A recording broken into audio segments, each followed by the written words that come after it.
Hello, my name is Robin Nesbitt, and welcome to the 2021 Ohioana Book Festival. I am pleased to be the moderator of this great panel today, Contemporary Fiction. We'd like to thank our festival sponsors and partners, all of whom you can find listed at the Ohioana website. And thanks to our official bookseller, the Book Loft of German Village. You can get copies of all the books from our great authors today by going online to bookloft.com. And so now I'm going to introduce our authors. First up, we have Teresa Liggins. She's been writing and publishing her works of fiction since 2000, when of all things, her ballroom dance training became the inspiration of her first two novels, Life is But a Dream and Dance Me to the End of Love. 9 novels later, she wrote You Danced on My Dreams, Beyond the Ballroom to cement the dramatic series, and was further inspired to write her 10th novel, Sis Loyalty, to bring the story full circle. She's born, raised, and currently lives in Columbus, Ohio, but she has been able to call Northern California and Chicago, Illinois home. To learn more about Teresa and all of her works, please visit her website, www.romanticcreations.com, or follow her on social media. Welcome, Teresa. Next up, we have Brian Petkash. Brian's first book, Mistakes by the Lake, a collection of stories centered around Cleveland, Ohio, came out last year from Madville Publishing. He holds an MFA in creative writing from University of Tampa, and his award-winning stories have appeared in Midwestern Gothic and Southward, among other publications. Welcome, Brian. Thank you. Next up, Gregg Sapp. Gregg Sapp said goodbye to Ohio several years ago, but never really left. He's the author of 6 novels, all set in Ohio, mostly in his native Columbus. Gregg's most recent novel, Murder by Valentine Candy, is the 4th in his holiday series of satires, each of which is set around a different holiday. Check them out at www.sappgregg.net. This is his 3rd Ohioana Book Festival. Welcome, Gregg. No, they're muted. Next up, Allison Stein is the award-winning poet and author. Her latest novel, Rode Out of Winter, is the winner of the 2021 Philip K. Dick Award. Congratulations. Her next novel, Trashlands, releases in October 2021. A recipient of an individual artist fellowship from the National Endowment of the Arts and an Ohio Arts Council grant, she was a Wallace Stegner Fellow and received the Studs Terkel Award for Media and Journalism. She works as a freelance reporter with the New York Times, writes for the Washington Post, the Atlantic, the Guardian, 100 Days in Appalachia, Elle, the Kenya Review, and others, and has been a storyteller on The Moth. After living in Appalachian, Ohio for many years, she now lives and writes in Colorado with her partner, her son, and a small orange cat. Welcome, Allison. Last but not least, Donna Weiland is an award-winning author whose personal essays and poetry have appeared in numerous publications. In addition to Autumn's Harmony, her first novel in a series of 3, Donna's published work includes picture books, Your Home in Heaven, and If I Could Ask Jesus, and a gift book titled Surrender. Donna is a mother and a grandmother. She lives in the Midwest with her husband, surrounded by quilts, crafts, and shelves of books. To learn more, visit www.donnawyland.com or connect with Donna on Facebook, LinkedIn, Instagram, and Pinterest. Welcome, Donna. Thank you. All right, so we've got a great roundup tonight, and I've got some questions to throw out to the group. I'm sure our fans want to hear what you have to say. So let's start, first of all, what's your latest book about? If you could give us a little synopsis of what your book's about, and whoever wants to jump in first, go for it, or I'll pick on somebody. Well, I'll start. My novel is titled Autumn's Harmony, and it's a story about a middle-aged woman's search for happiness, grace, and purpose, and the somewhat zany journey she takes to find them. Great, thanks, Donna. Brian, you look like you're unmuted. I'll pick on you next. That's fine. My book is called Mistakes by the Lake. It's a collection of 10 stories set in and around Cleveland in various decades of the city's history from 1796 to 2013. With each story, I try to weave in aspects of this remarkable city's rich history, while also tracking these various and somewhat tragic figures as they try to find their way in a city that oftentimes is kind of indifferent to their existence and their efforts. Great. Thanks, Brian. Allison, you want to go next? Sure. My novel, Rode Out of Winter, came out last September. It's a literary novel about a young woman who's grown up on her family's illegal marijuana farm in rural southeastern Ohio, which was my home for most of my adult life. And after 2 years without spring, she decides to leave the farm and head to California. But along the way, she and her friends run into trouble, including a man who is the leader of this cult, who needs her skills of making things grow and doesn't want to let her go. Wow. Sounds great. Thank you. Teresa? Okay, well, first of all, thank you. I'm so happy to be here. This is my second year. I think I picked the most challenging book for this series. I have a 3-part series, and it's called the Escort series. And the first book is The Escort, Etc. I did that last year. This one is The Escort 2, Princess and the Surrogate. And then the third one is followed up that concludes the installment, the 3-part installment is The Escort 3, Son of an Escort. So it's hard to explain this book without talking about the first book, which is basically about an escort, a man who's in his mid-30s. He's an escort. He escorts rich and randy women of Chicago, one of my favorite cities. And I put him in the most difficult situations that he has to figure out how to get out of. Now, what happens here in the second book, Princess, comes from the first book, and she was really a secondary character, a supporting character. And at the end of that book, I really wasn't finished with her. And actually my characters ended the book in a cliffhanger. And I say that they do because that book was supposed to be a one and done. But once the characters were developed and they were telling the stories, by the end of it, they left it with a cliffhanger. So I had to continue the series. So Princess was one of my escorts, one of the women that he escorted, and she was a model and she was very young at the time, and she ended up accidentally becoming pregnant, and her, I guess, coping mechanism was to end her life because she was freaking out about that situation. In the second book, now that she's recovered from all that, she ended up having his baby.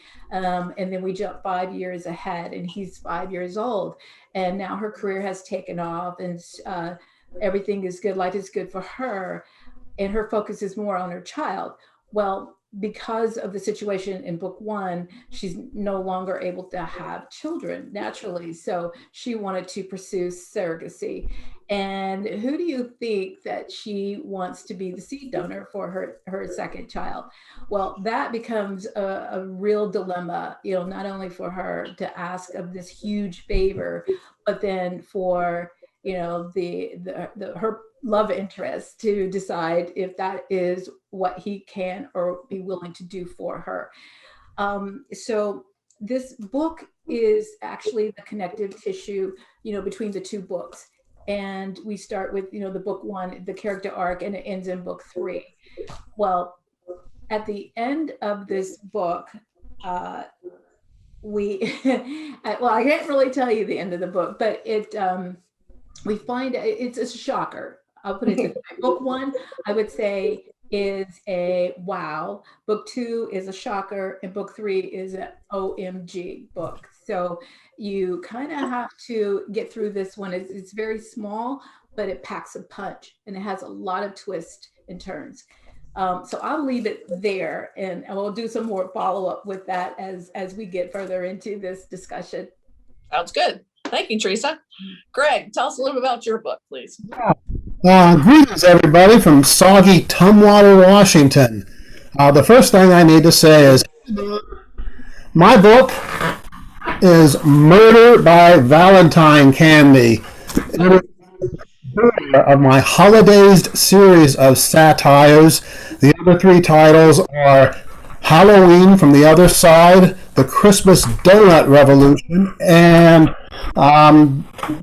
Upside Down Independence Day.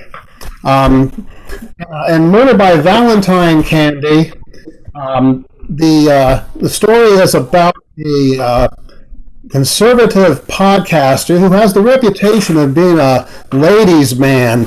He's discovered murdered on Valentine's Day in his limousine having been poisoned by a massive overdose of erectile dysfunction medicine. His ideological nemesis is a guy named Huck Karp, and he is a crime. Now, Huck is a sociologist at Ohio State University, so it's up to him to employ his vast sociological powers to try and solve the murder and clear his name, with a little help from his friends at the donut shop.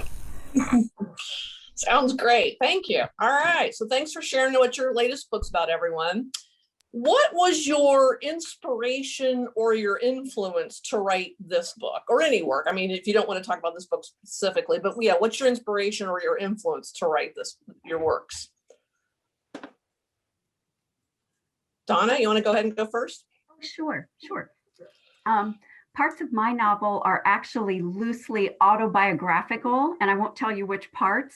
But in my experience, most women reach a point in marriage and parenting when they start to feel discontent and kind of bored with the routines of life.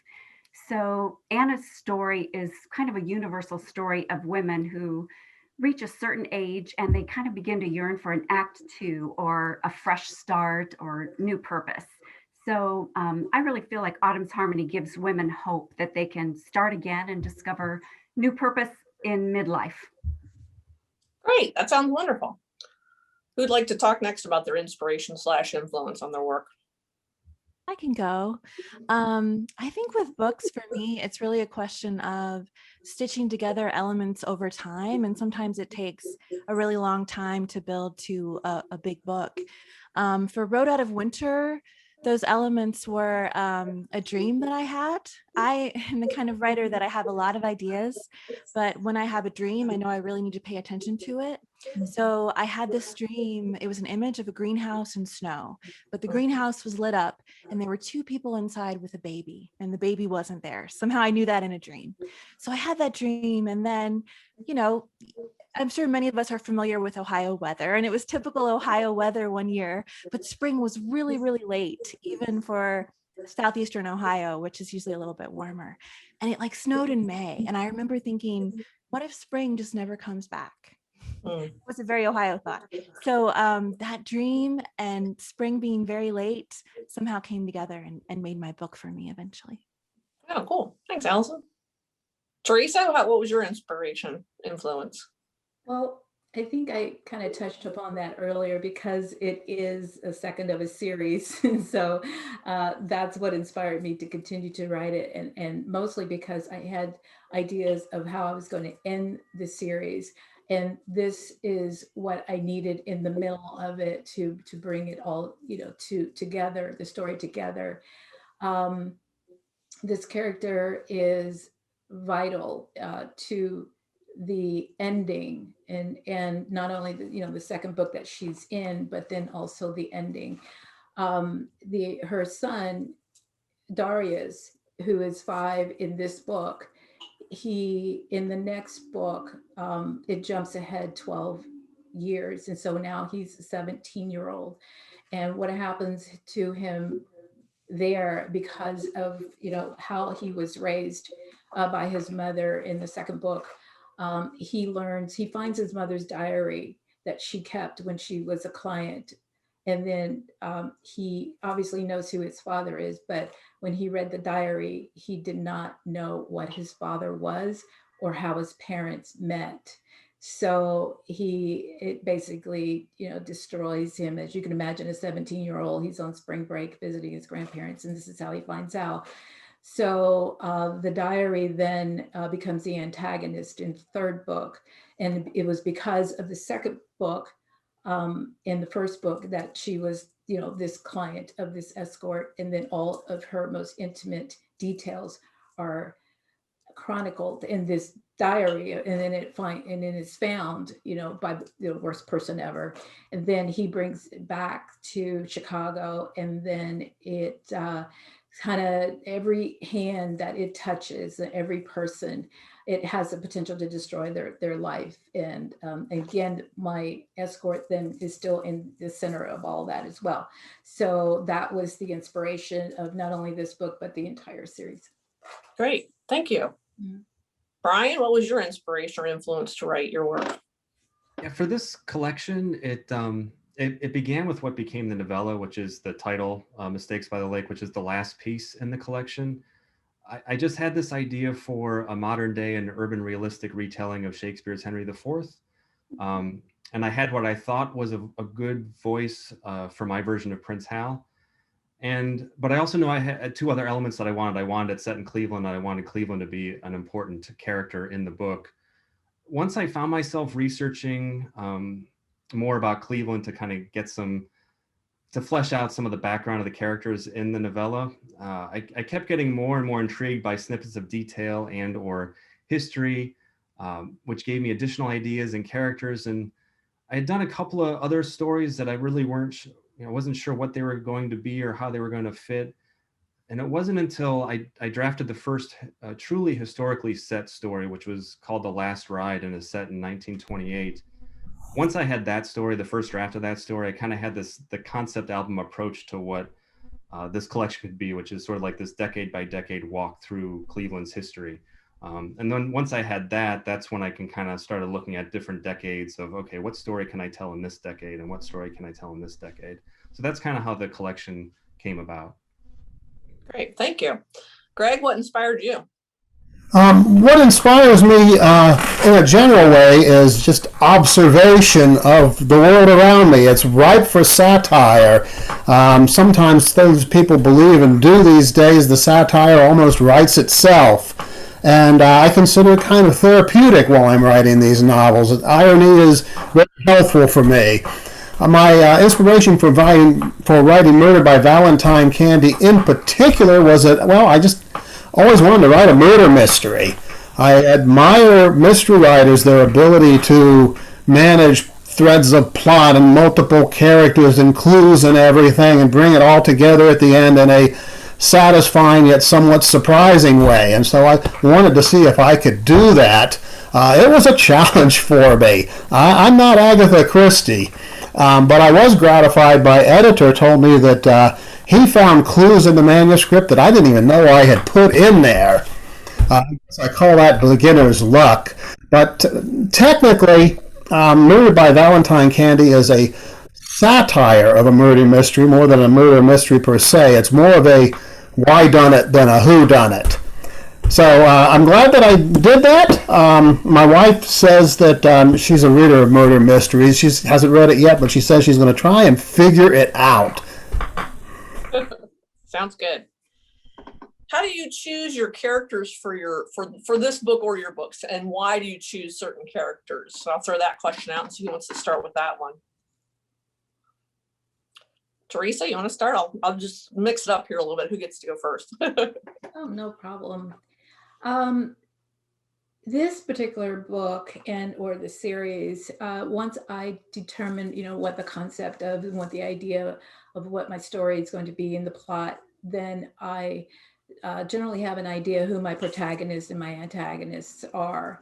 And then all the supporting characters and secondary characters, they are developed based on the antagonist or the protagonist's needs. So I don't really have any characters that are kind of just put in there willy-nilly. They all have a purpose and they all serve a purpose.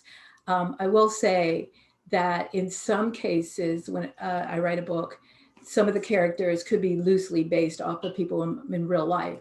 And I have one story that I've written that is loosely based off of my own life. And then all the supporting characters are also people who I know. And I just changed the names to protect the guilty. So, but in this particular story, everybody is fictional characters here. I don't know an escort. It wasn't based off of anybody in particular. So, it was just the concept that I had. And then the characters were created and developed right after the story started, once I started the story. And then they basically write the story and they develop. And they also tell me if I need additional characters too. All right, great. No, that makes sense. Thanks. Who else wants to talk about your choice of characters for your book and why? Donna? Sure. you know what I thought of when I saw this question is Taylor Swift, because how many people has she dated and then they break her heart and she writes a song, right? And they're not always in the best light. And so I had to laugh because I thought, oh, I probably have a character or two that maybe might have broken my heart who found their way into this book. But mostly the story itself was something that I felt compelled to write. It's about Anna, who has this secret that she's been carrying her whole life for 25 years. And so she's this more reserved, quiet person. And I loosely based her on a friend of mine from high school. And then her best friend, Lori, is this sassy, fearless, bold kind of woman who sort of gets Anna out of her comfort zone. And they do all these crazy things together while Anna's on this journey. So I sort of think about people that I know who may have similar qualities, I guess, to the characters in the book. And then some of them I just pull together. They just come to me, and parts of the book write itself and parts of the book are plotted or planned. So Great. Thanks, Donna. Who else would like to talk about their characters? Gregg? Yeah. The major characters in Murder by Valentine Candy all appeared in the earlier novel, The Christmas Donut Revolution, and the main character in those two novels also appeared in my first novel, Dollarapalooza, which has the alternate title, The Day Peace Broke Out in Columbus. It's kind of fun watching him. His name is Hyunki, a.k.a. Huck Carp, and he's a mixed race guy who's growing up on a farm in Knox County, Ohio. We first meet him. He's sort of a nerdy teenager, and then he goes to college and becomes a student activist. And in Murder by Valentine Candy, he's become a sociology professor. So we get to see his evolution. The things about my characters, they're all messed up in one way or another. They've all got flaws. They've all got defects. And so I find them kind of endearing for that reason. Even my villains I like. I sometimes read newspaper advice columns to get ideas for my characters. I mean, Dear Abby is pure gold. It's a laboratory for human imperfection. So I sometimes borrow stories I read from that and import them right into my novel. I consider my characters to be my friends, so I like to use them over and over again. Cool. Brian, how about you? How do you choose your characters? Yeah, for this collection, I mentioned Henry IV, so my characters of Hal and Fal in the novella are obviously riffed off of Prince Hal and Falstaff. And then for a lot of the other characters and the other stories, so many of them really came out of researching, which often kind of primed the pump of my imagination to get into other stories and characters. So that story I mentioned, The Last Ride, happened after I saw a headline about a trolley driver who stole a trolley to tour the city of Cleveland. And I just had jotted down the headline, but I kept wondering about that trolley driver, his motivations, and from that I just came up with this character and the story came about. And then after that, it was researching each decade and finding an event that made me curious, maybe coming up with a character who might have done X, Y, or Z, and plant them in a particular year and see what came about with that writing. One story, it's called Dispossessed, which is set in the 1940s. That one came from the fact that I had this kid from the 1928 story that I just wouldn't leave me alone. I kept thinking about him. I wanted to explore what happened to his life after he rides off in the trolley at the end of that story. And I wanted to see where he was, 20 years later. So a lot of it was kind of organic in its way. Just, seeds would be planted as I researched, and then just kind of sitting down and writing and seeing where those took me. Great. Makes sense. Allison. Yeah, that's a great question. I don't tend to write about people I know in real life in my fiction for a couple reasons. One is that I don't want them to be mad at me. But also, I find it really challenging to create outside of this person you might know in real life, because sometimes I feel like I feel bound by them because I know them. So I can't make them do something that the story would want them to do. So I tend to base characters on somebody I saw at the park once with my son, or even somebody I saw in a commercial, just to kind of get that visual image in my head, but not that closeness. I don't write about myself, but I think that all of my characters probably have bits of me. Like my main character, Will, is probably me on like a really good day. Like she's much stronger than I am, but she has my knowledge of plants and the earth and, you know, living in poverty and living in the middle of nowhere. I didn't really set out to have 3 women be the surviving characters in my book, but that's what happened. And, you know, in retrospect, I've heard from people that they really appreciate that. It's not always the case in an apocalyptic story. You know, you usually have a man there and you don't in this story. It was important to me to have a single mother in this book. I'm a single mother. And so I wanted to write about that. And I didn't really set out to have my main character be openly bisexual as I am, but it just kind of happened. And I'm really glad it did, because I think that we really do need to hear from these lives, especially in like a more rural setting, which is what my book has. Great. Thank you, Allison. I just had a question pop up here for you, Brian, from the audience. The question is, as you did your research, what part of Cleveland's history did you enjoy researching the most? And did you find enough info to come up with another book or story idea? Well, thank you for the question. Thank you for everyone for being here. But I have to say the 1920s, when I was researching about the trolley system in Cleveland, that whole era just took me down rabbit hole after rabbit hole after rabbit hole, and the details and just everything I found about that era was fascinating to me. And, you know, dropping all those details and finding ways to use details smartly and not overdoing it in the story was a challenge too, because you can very easily get overwhelmed by the amount of research, and all the things that you find interesting might not be interesting to your reader. So kind of picking and choosing those things that would really sort of cement this era in the reader's minds was important. But I found that whole research just about the whole trolley system just incredibly interesting for me. There have been other ideas, you know, some other bits that I've jotted down notes for that I hope to get back to, but nothing that I've actually started getting into as of yet, as far as, you know, little side research bits that came up as I planned and wrote this book. Great. Thank you, Brian.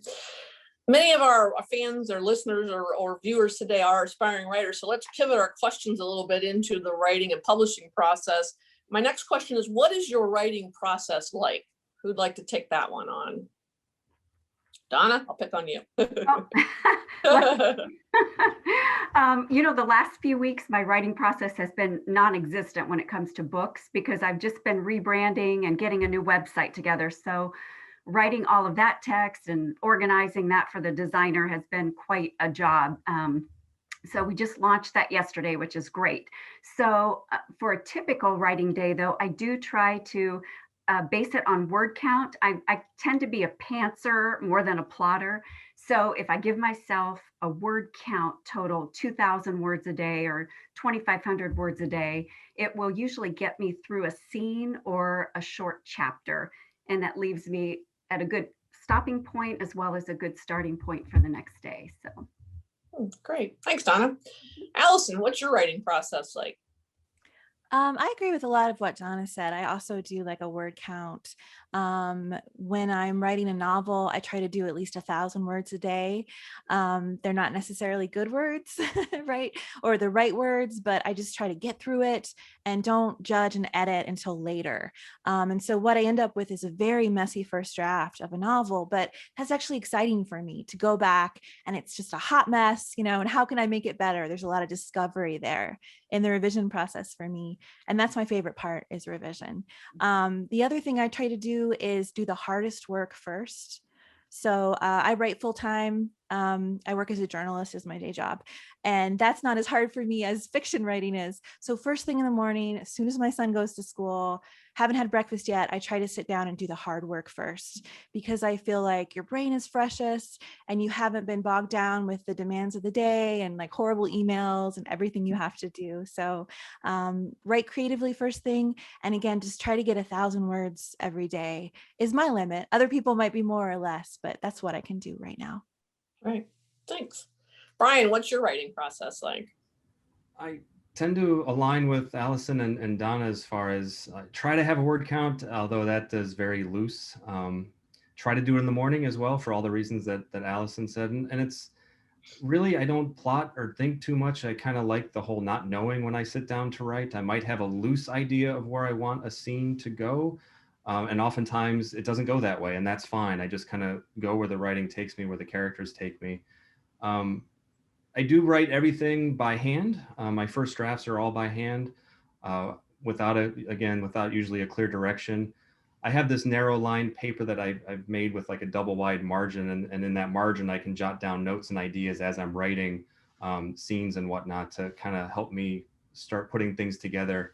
I refer to those notes quite a bit in that early draft, and kind of like Allison said, it's for me that first draft is really just about getting out a first draft, whatever shape it's in. Just trying to soldier through and get that first draft out, no matter how messy it is really crucial. Once I have the draft, I type in those handwritten pages. I might revise a little bit as I'm typing, and that might be draft version 1.5. And then it's the revision process, and I do enjoy that process too. I'm looking at the overall flow, looking at the analytical aspects of plot and character, looking for opportunities to expand or contract to see what a piece can become. And I also like, in that revision process, I like George Saunders refers to like this meter that he has in his head that's kind of like ticking negative or positive. You're kind of looking for scenes or lines where there's some heat to it that kind of go, oh, that's really interesting.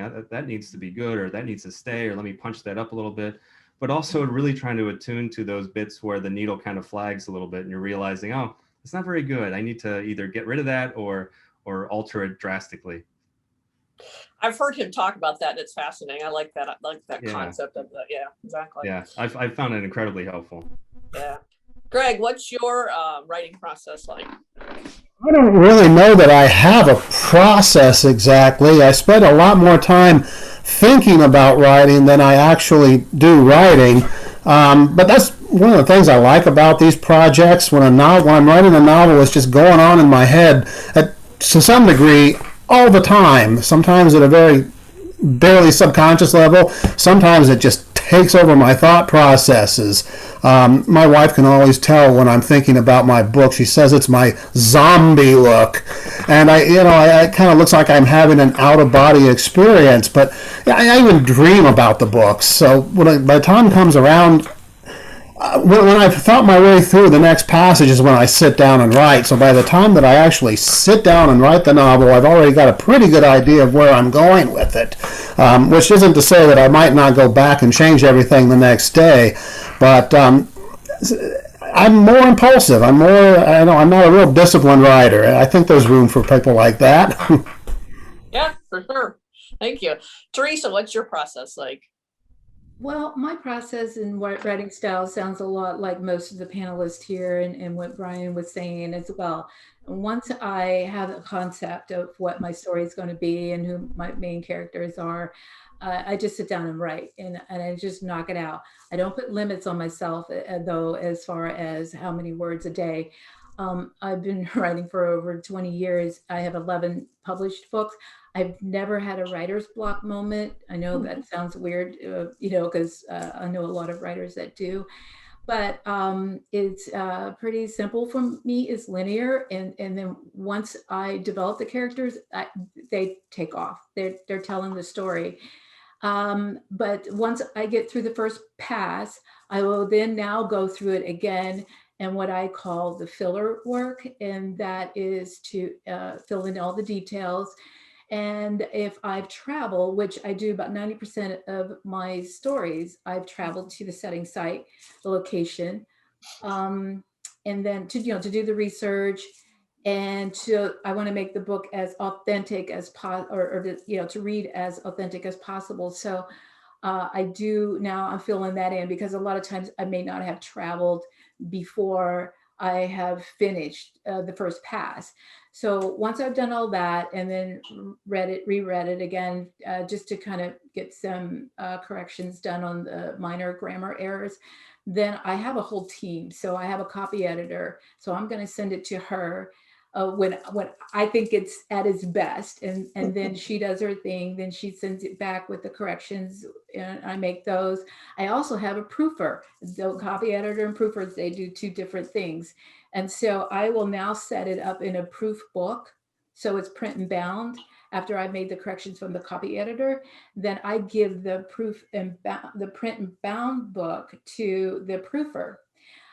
Because I don't know, I write on a laptop, and as many times as I read and reread the book on the computer, when it's in a print and bound, the mistakes really pop out then. And Yeah. so, yeah, it's really odd, you know, how the brain works in the eyes.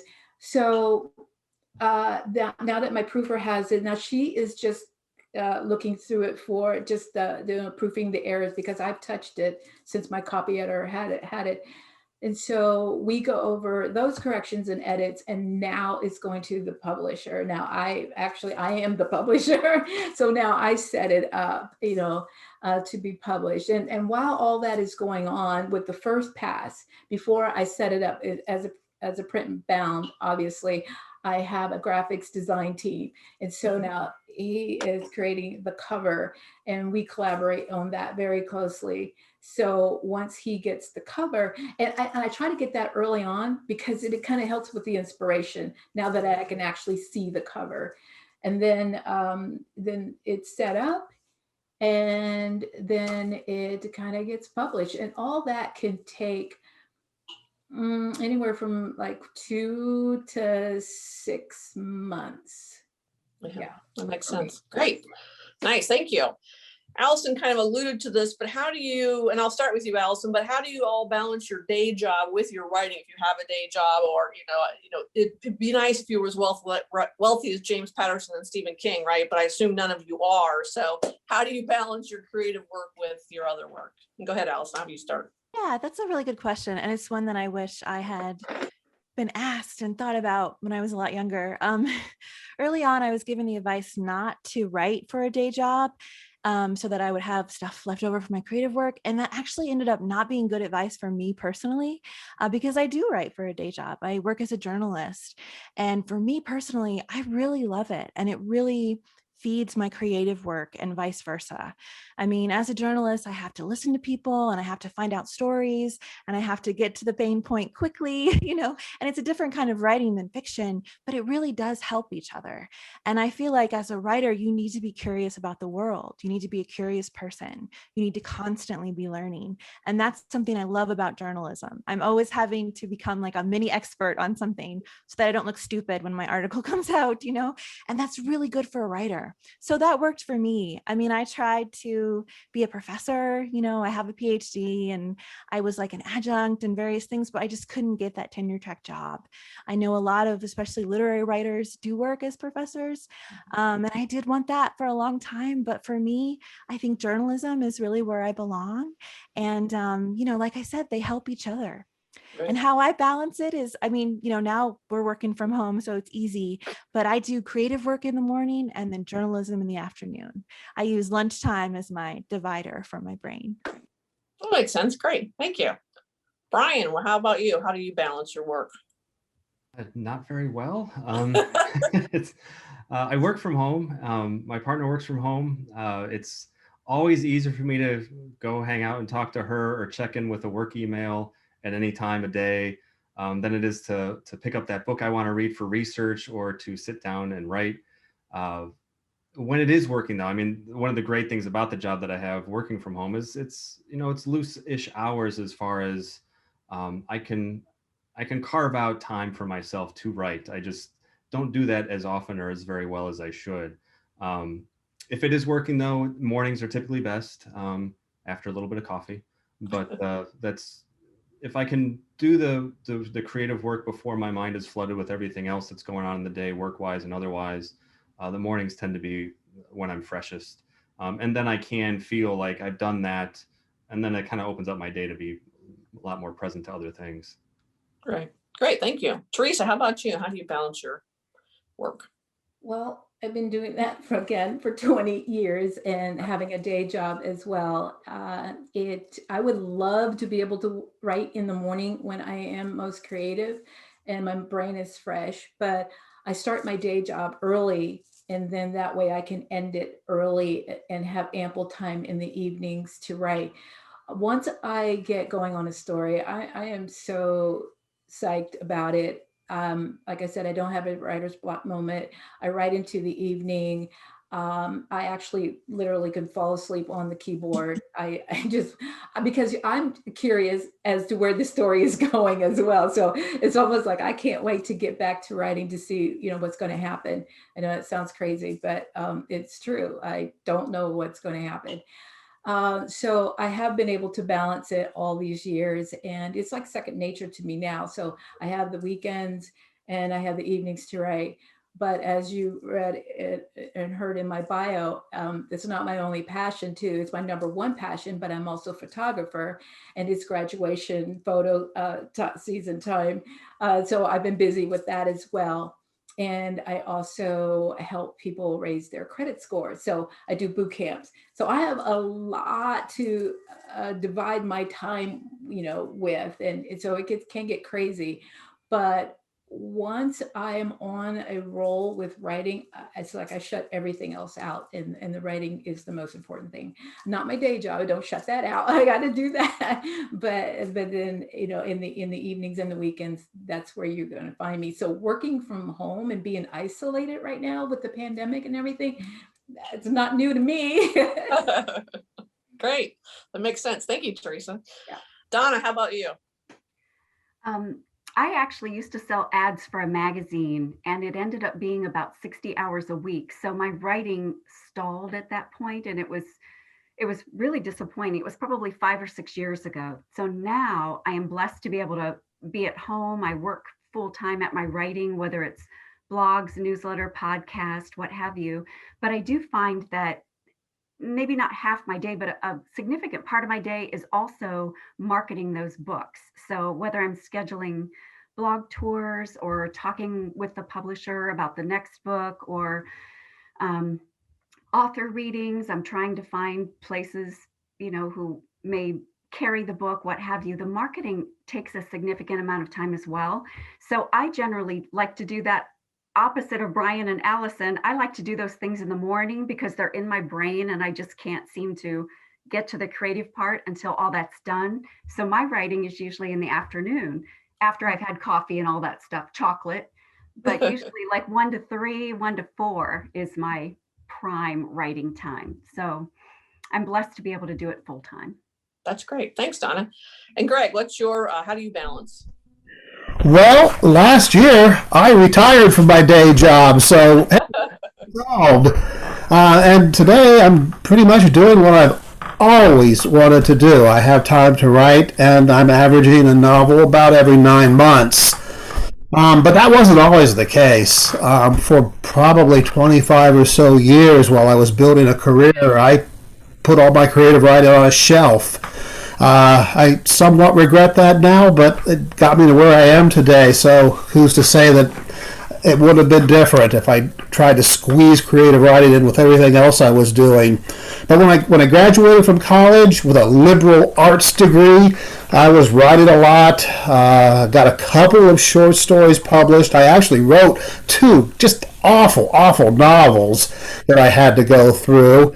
But then I went back to school and I got a master's degree, and then I got another degree, and I got into academic library administration. And in academia, it's publish or perish, and I found that my writing skills served me well in that regard. So I wrote, to further my career, I wrote about 50-some academic professional articles. I wrote or edited or co-wrote 5 library science books and hundreds of reviews. And you know what? I don't know if anybody ever read any of that stuff, but it didn't matter to a tenure review committee. That's what you had to do. Then in 2007, I got a sabbatical, and I used that time to write my novel, the novel I'd always wanted to write. And that was Dollarapalooza. That was picked up by Northern Illinois University Press. And after that, I just couldn't go back to academic writing. Since then, I've written, 6 novels and a bunch of short stories. I've even published some poetry. I'm not sure anybody ever has read this stuff, though, but I'm working on that. Great. Thank you, Gregg. I have a question from the audience for you, Allison. The question is, Allison, you were a 2012 Ohioana Book Award finalist in poetry for your collection, Wait. Do you still write much poetry? I do, but I could only really do one genre at a time. So I've really been focused on fiction the last couple of years, and I have a new book coming out in October called Trashlands, and that's a novel too. And it's really long. It's like 90,000 words. I think we're cutting it down. We're on line edits now. It's just been a lot, as Donna said, the promotion and just doing all that. It's a lot of work. So I kind of, one of the benefits I think in writing in more than one genre is you can kind of use them as a break. And so fiction has kind of been an escape for me from poetry for the last few years. And I think I'm ready to escape back into poetry. So maybe after this novel comes out this fall, I do have enough for another book. I just haven't been able to make that switch. So I think I'm going to need that break for my brain of writing poems for a while. So they're still in there. They're just sleeping a little bit. Thank you. That makes sense. All right. What advice do you all have for beginning writers? Brian, I'll start with you. It's a great question. I like to defer to Stephen King, what he says in On Writing. To be a writer, you need to read a lot and write a lot. So definitely reading a lot. And I also would say reading outside of what your normal reading is. So, reading other authors that you don't normally read, reading other genres that you don't normally read. All of that can be, incredibly beneficial for just, what you can mine for your own writing. And to kind of add to the write a lot part, I like a mentor of mine, John Dufresne, who's written a number of writing books as well as novels and short story collections. He always liked to say, you have to sit your butt in the chair and write. And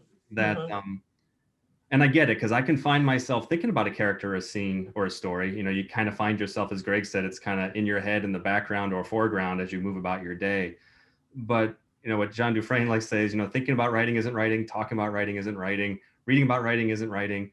Not that those things aren't important to help your craft, but if you're going to churn out some pages and get get that story written, get that novel written, you got to sit your butt in the chair and write, and not wait for some sort of, muse of inspiration.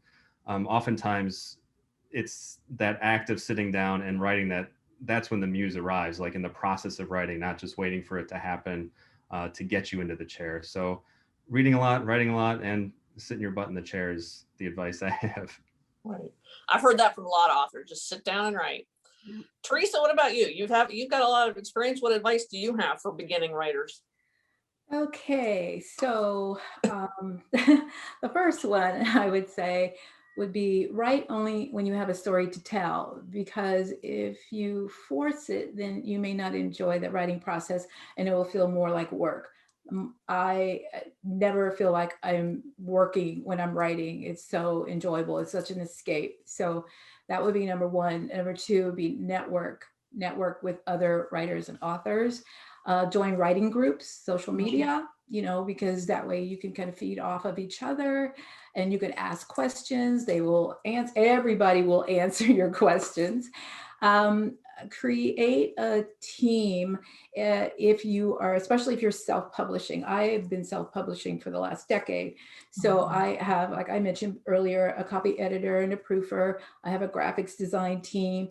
And that person does my websites, my cover designs, and any of my marketing material, which I'm all very much involved in as well. I would also suggest to get a muse. I mean, I've had one, and I say had because he passed away, and he was the funniest person. He was my best friend, and he was hilarious.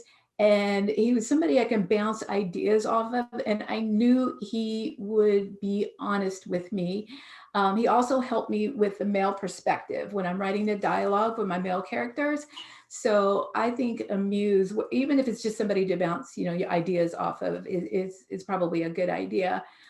And then research your publishing options and just go with the option that best fits your needs. So, but I would definitely say research that. Subscribe to maybe specialized writing publications. I've been doing that for over 20 years, and that's been really, really helpful because they want to help writers. They do help writers. They help them navigate, through the whole writing process.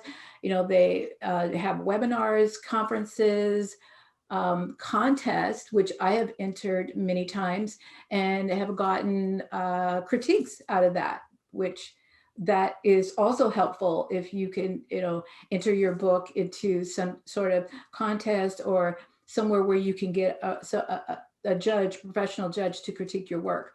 So that'll help you to get better as a writer. Great, thank you. Gregg, what advice do you have for beginning writers?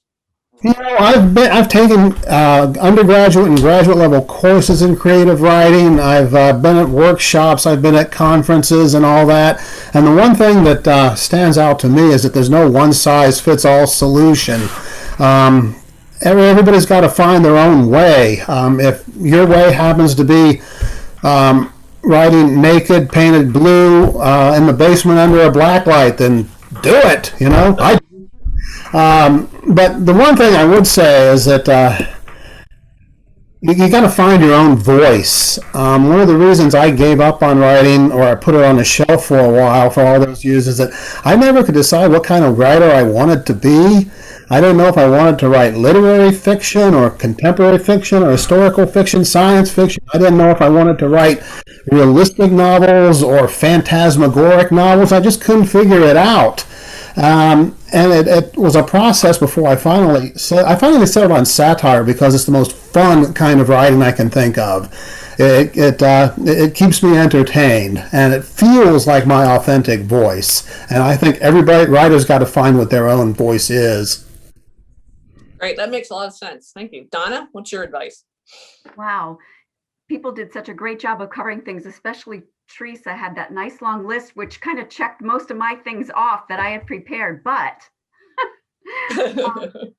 when I started, I would find places like June Kotner's anthologies or collections and just submit poetry or essays to this or that. And it was very encouraging when I would get accepted for these just small collections of things, and you don't get paid, you get a free copy of the book. But I was so excited. I was in that book. So for beginning writers, those types of things are wonderful. I would purchase writers' market guides because they have the list of magazines, book publishers, conferences, agents, editors, sometimes all kinds of things. So those are excellent resources. And joining writers groups, local writers groups, to encourage and critique. Thanks, Donna. As a former librarian, I handed the writer's market out to a lot of aspiring writers, and people would come in and say, what do I do? I'm like, here, take this book, it'll help you. Allison, what's your advice for writers? I echo a lot of what people said, particularly Gregg. There is no one path to being a writer. And I didn't know that when I was younger. I was kind of taught differently, but there isn't one path. And also your path may change, over time. How I write now is different than when I was 22 and I didn't have a kid and, I had more time and more energy. I could stay up till 4. I can't do that now. But it's harder for some of us than others. It's very twisty. And also it takes time. Jeff Vandermeer is an old friend of mine, and he is a New York Times bestselling author, but that didn't happen until he was in his 50s. And he told me once, it's not a race, and you never know until the end how it's going to turn out. Great. Thank you. All right. We're just about at the end of our time. I'm going to give you guys one final question. Briefly, if you want to talk briefly about what's your next project. Brian, what's your next project? I am early in the throes of what I hope will be a novel, but between pandemic, quarantining, promoting Mistakes by the Lake, coming out amidst all of that, and finding alternative ways to promote a book in the midst of all that, the novel's kind of fallen by the wayside, and I've just recently started trying to get back into it. I was about 70 or 80 pages in before I kind of just set it aside and have just now started looking at it again. So I'm really hoping to re-engage that. Great, thank you. Teresa, what's your next project?